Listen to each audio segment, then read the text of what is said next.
Today in House Talk, when buying a new home, location is key, and no matter where you decide to settle down, it's best to know the elements. Michaela headed out to learn more about waterfront properties. One of the perks about living in the Ocean State is that there are plenty of waterfront properties.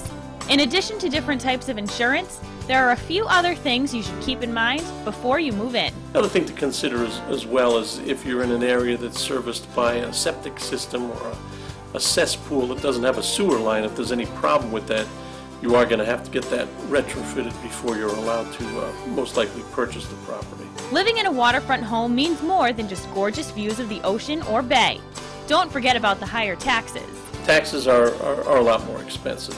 The assessment the local cities and towns put on the houses add a special value for oceanfront.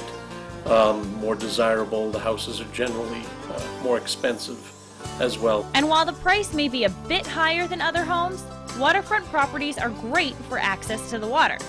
However, you may not be the only one looking to use these paths. You may have people coming through your yard to access the water. You may have trailers coming down your driveway and continuing off to a path in the woods, so to speak, to load and unload boats in. So yeah, you really need to know what the parameters are of your property, and if there are any deeded access and deeded right-of-ways for people who live in the community. So when it comes time to purchase, just be aware of everything that a waterfront home has to offer. The water, the wind, I mean the temperature differences alone.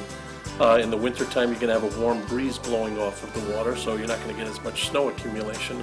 But conversely, in the summertime when it's in the city 100 degrees, it may be 75 at your property. So the water does, play a difference.